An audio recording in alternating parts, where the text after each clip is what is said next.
Bonsoir, chers frères et sœurs. Nous nous retrouvons pour notre temps de partage dénommé « Lève-toi, partons d'ici ». Et nous sommes à ce sujet à la deuxième présentation.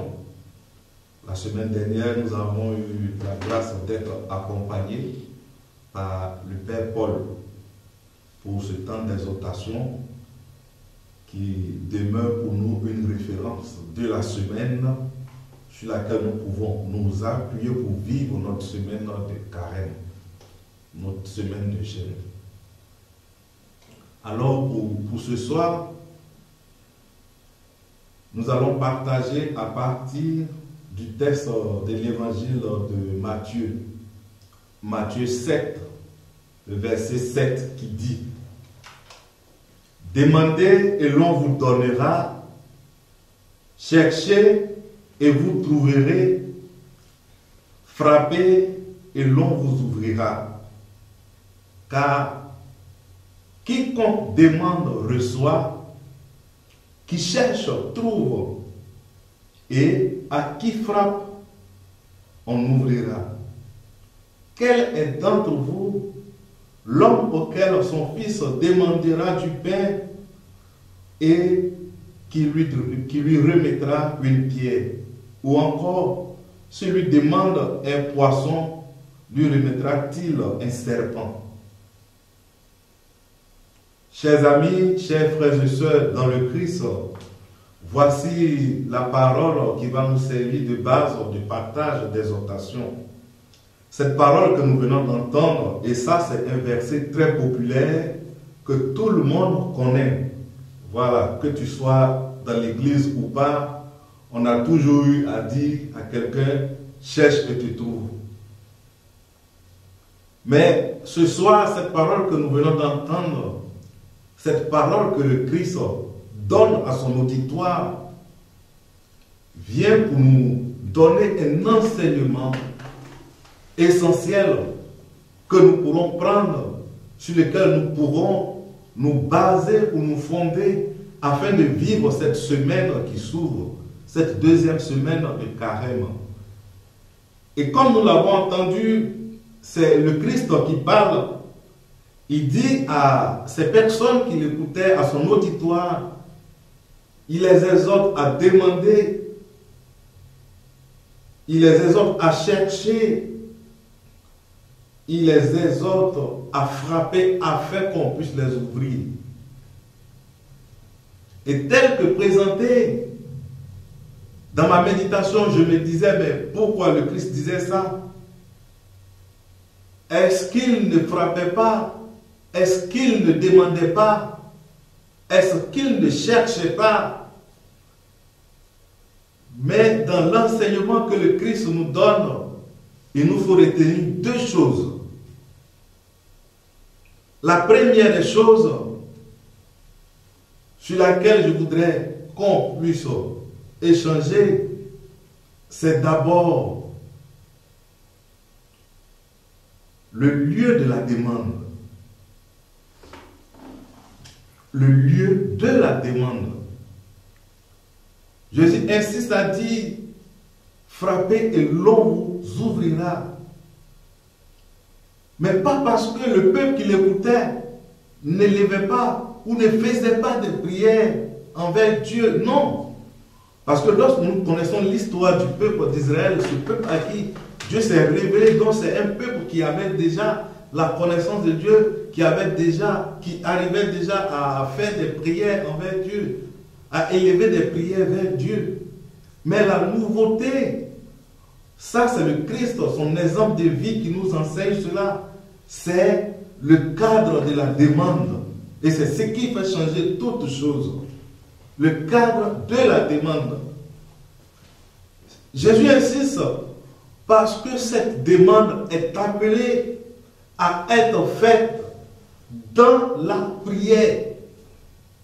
Nous devons demander tout en demeurant dans la prière. Demander, chercher en demeurant dans la prière. chers amis, lorsque nous prenons la vie du Christ, on constate que les évangélistes nous disent que à chaque fois, Jésus se retirait, il allait de côté et il priait. C'est là-bas que Jésus renouvelait sa relation. Donc, nous sommes appelés à demander tout en étant dans la prière, en demeurant dans la prière. Parce que la prière, c'est le lieu de notre relation, le lieu de notre intimité avec Dieu.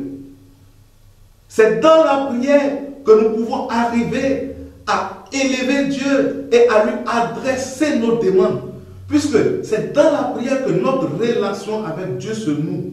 Voici pourquoi chaque fois, le Christ se mettait de côté et il partait renouveler sa relation avec son Père, son intimité avec son Père. Donc, cette demande que nous devons faire, ou toutes les fois où nous avons à chercher quelque chose, mais nous devons être dans la prière. Nous devons faire cette demande-là dans la prière. Il est important. La prière est essentielle parce que c'est elle qui nous permet d'adresser notre demande à Dieu. Elle nous met en relation. La prière, c'est le chemin par lequel nous pouvons avoir accès à Dieu. Dans la prière. Et Jésus était toujours dans cette logique-là, où à chaque fois, il se mettait de côté et il priait son Père. Voici pourquoi, en Jean, le chapitre 11, le verset 42, Jésus pouvait dire quoi? Père, je te rends grâce, car tu m'exauces toujours. Parce que dans la prière, il a appris à forger son âme. Dans la prière, il faisait ses demandes à son Père et son Père lui répondait. Voici pourquoi, peu importe ce qui était devant lui, Jésus avait toujours la sérénité dans le cœur et dans l'âme parce qu'il savait que son Père est capable d'exaucer. Son Père est capable d'apporter une réponse. Voici pourquoi il pouvait exclamer en disant toujours, Père, je te rends grâce. Je te dis merci parce que tu m'exauces toujours. Donc, pour nous qui sommes appelés à vivre ce temps que l'Église nous donne, nous devons revoir notre manière de nous approcher de Dieu. La prière, c'est un état d'esprit. La prière, c'est un état qui nous permet d'être dans l'espérance, de sorte que nous savons que cette prière que nous avons faite, même si nous n'avons pas le résultat auquel nous espérons, ou même si notre demande tarde, puisque nous avons fait cette demande en présence de Dieu, nous demeurons dans l'espérance, car nous savons que ce Dieu nous écoutera. Voici la nouveauté. Faire cette demande dans la prière et demeurer dans l'état de la prière, qui est un état d'espérance, cet état qui nous permet de voir Dieu être capable de nous répondre au temps opportun. Ça, c'est le premier plan. Au premier plan. Au deuxième plan, si Dieu arrive à exaucer nos prières, nous devons nous aussi être un chemin d'exaucement de la prière de nos frères. On se demandera en quel sens? Simplement en étant attentif à eux, aux prières qui nous sont faites. Ces prières sont celles où un frère nous accoste et il nous demande de l'aide. En ce temps de carême, nous sommes appelés à remettre cela sur la table et à revoir notre approche afin d'être des chemins d'exaucement de nos frères. C'est vrai, nous prions Dieu, Dieu exauce, mais nous aussi, nous sommes le canal par lequel Dieu peut passer pour exaucer une prière. Donc, soyons attentifs à nos frères pendant ce temps de carême. Soyons leur exaucement. Soyons le chemin par lequel ils seront exaucés. Voyez, la parole biblique n'a de sens que lorsque elle prend chair en nous, lorsqu'elle prend forme en nous. Il ne s'agira pas pour nous de toujours demander à Dieu et nous aussi, et ne pas être attentif à la demande de nos frères. Non. Dans ce temps de carême, nous devons être attentifs à la demande de nos frères. De même que nous crions vers Dieu, il écoute.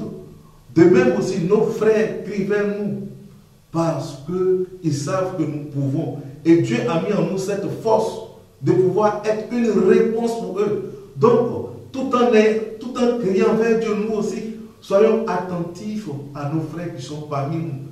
Et je terminerai par ce verset où Jésus dit, qui demande un poisson et son père et on lui remet, à qui demande un poisson et on lui remet un serpent.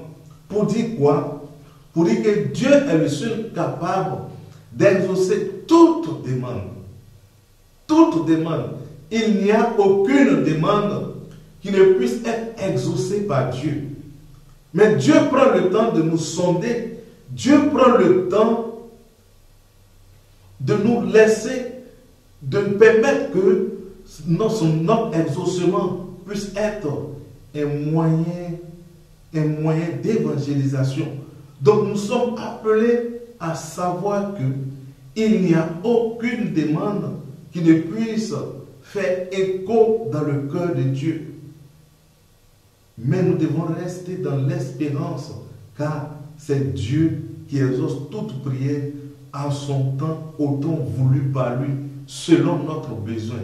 Donc je nous exhorte toujours à toujours demander, mais en demeurant dans la prière. C'est important. La demande dans la prière permet deux choses. Permet que nous puissions tisser cette relation avec Dieu, mais elle permet aussi que nous puissions être dans l'espérance sans laquelle nous allons nous décourager en disant que notre prière est sans réponse. Alors, chers frères et sœurs, pour cette semaine, je nous exhorte tous encore à redoubler d'efforts dans la prière, que nos demandes soient des demandes faites dans la prière, dans la foi. Ainsi, nous verrons l'exaucement auquel nous aspirons par la bonté et par la miséricorde de Dieu notre Père. Puisse Saint Padre Pio, notre Saint Patron, intercéder pour nous afin que nous ne puissions pas nous décourager sur ce chemin de carême, sur ces 40 jours, mais que nous puissions plus nous rapprocher de Dieu et marcher en sa présence, lui qui vit et règne pour les siècles et les siècles. Amen. Au nom du Père et du Fils et du Saint-Esprit, merci d'avoir écouté cette exhortation. On se donne rendez-vous pour le mardi prochain encore, à la même heure et la même fidélité. Paix et bien chez vous, et que Dieu vous garde.